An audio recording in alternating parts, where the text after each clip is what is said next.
देश के सर्वोच्च सम्मान भारत रत्न से सम्मानित डॉक्टर सर्वपल्ली राधाकृष्णन प्रथम उपराष्ट्रपति और द्वितीय राष्ट्रपति। गति 100 शब्द प्रति मिनट। डिक्टेशन स्टार्ट होगी 5 सेकंड बाद।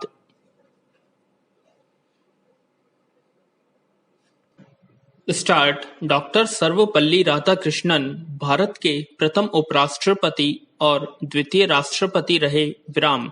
वे भारतीय संस्कृत के संवाहक, प्रख्यात शिक्षाविद, महान दार्शनिक और एक आस्थावान हिंदू विचारक थे।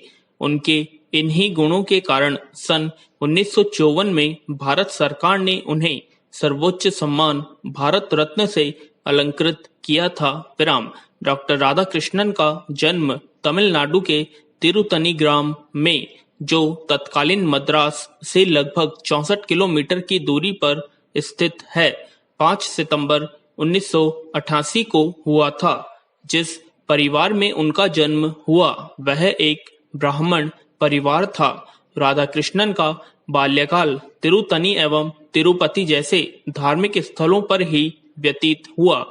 यद्यपि उनके पिता पुराने विचारों के थे और उनमें धार्मिक भावनाएं भी थी, इसके बावजूद उन्होंने राधाकृष्णन को क्रिश्चियन मिशनरी संस्था लुथरन मिशनल स्कूल तिरुपति में 1896-1900 के मध्य विद्याध्ययन के लिए भेजा। फिर अगले 4 वर्ष 1900 से 1904 की उनकी शिक्षा वेल्लूर में हुई। इसके बाद उन्होंने मद्रास क्रिश्चियन कॉलेज मद्रास में शिक्षा प्राप्त की। वह बचपन से भी मेधावी थे। विराम। शिक्षा का प्रभाव जहां प्रत्येक व्यक्ति पर निश्चित रूप से पड़ता है, वही शैक्षिक संस्थान की गुणवत्ता भी अपना प्रभाव छोड़ती है। क्रिश्चियन संस्थाओं द्वारा उस समय पश्चिमी जीवन मूल्यों को विद्यार्थियों के भीतर काफी गहराई तक स्थापित किया जाता था। विराम। यही कारण है कि क्रिश्चियन संस्थाओं में अध्ययन करते हुए राधाकृष्णन के जीवन में उच्च गुण समाहित हो गए। कुछ लोग हिंदूवादी विचारों को हेय दृष्टि से देखते थे और उनकी आलोचना करते थे। उनकी आलोचना को डॉक्टर राधाकृष्णन ने चुनौती की तरह लिया और हिंदू शास्त्रों का गहरा अध्ययन करना आरंभ कर दिया। विराम। डॉक्टर राधाकृष्णन यह जानना चाहते थे कि वस्तुतः किस संस्कृति के विचारों में चेतनता है और किस संस्कृति के विचारों में जड़ता है। विराम। डॉक्टर राधाकृष्णन समूचे विश्व को एक विद्यालय मानते थे। उनका मानना था कि शिक्षा के द्वारा ही मानव मस्तिष्क का सदुपयोग किया जा सकता है। विराम। अतः विश्व को एक ही इकाई मानकर शिक्षा का प्रबंधन करना चाहिए।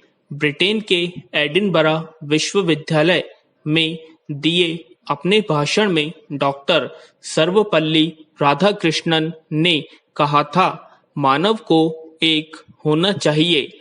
मानव इतिहास का संपूर्ण लक्ष्य मानव जाति की मुक्ति तभी संभव है जब देशों की नीतियों का आधार पूरे विश्व में शांति की स्थापना का प्रयत्न हो। विराम।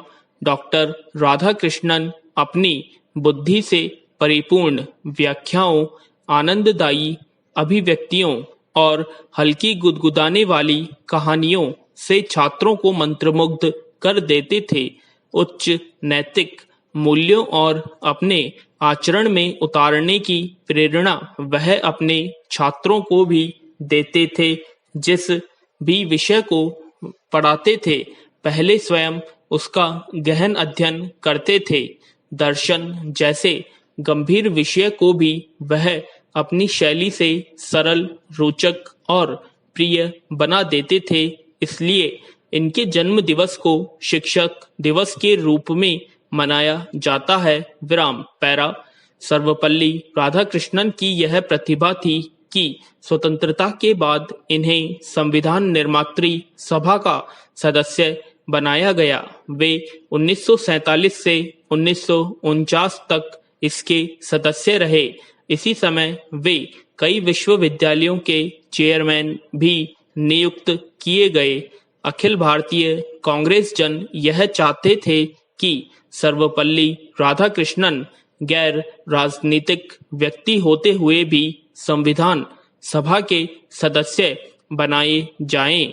विराम राधाकृष्णन को यह निर्देश दिया गया कि वे अपना संबोधन रात्रि के ठीक 12 बजे समाप्त करें, क्योंकि उसके पश्चात ही नेहरू जी के नेतृत्व में संवैधानिक संसद द्वारा शपथ ली जानी थी। विराम 1952 में सोवियत संघ से आने के बाद डॉक्टर राधाकृष्णन उपराष्ट्रपति निर्वाचित किए गए। विराम संविधान के अंतर्गत उपराष्ट्रपति का नया पद सृजित किया गया था। विराम नेहरू जी ने इस पद हेतु राधाकृष्णन का चयन करके पुनः लोगों को चौंका दिया। विराम उपराष्ट्रपति के रूप में राधाकृष्णन ने राज्यसभा में अध्यक्ष का पदभार भी संभाला। सन 1952 में वे भारत के उपराष्ट्रपति बनाए गए। यद्यपि उन्हें 1931 में ब्रिटिश साम्राज्य द्वारा सर की उपाधि प्रदान की गई थी, लेकिन स्वतंत्रता प्राप्ति के पश्चात उसका औचित्य डॉक्टर राधाकृष्णन के लिए समाप्त हो चुका था। विराम जब वे उपराष्ट्रपति बने तो स्वतंत्र भारत के प्रथम राष्ट्रपति डॉक्टर राजेंद्र प्रसाद जी ने 1954 में उन्हें उनकी महान दार्शनिक व शैक्षिक उपलब्धियों के लिए देश का सर्वोच्च अलंकरण भारत रत्न प्रदान किया। विराम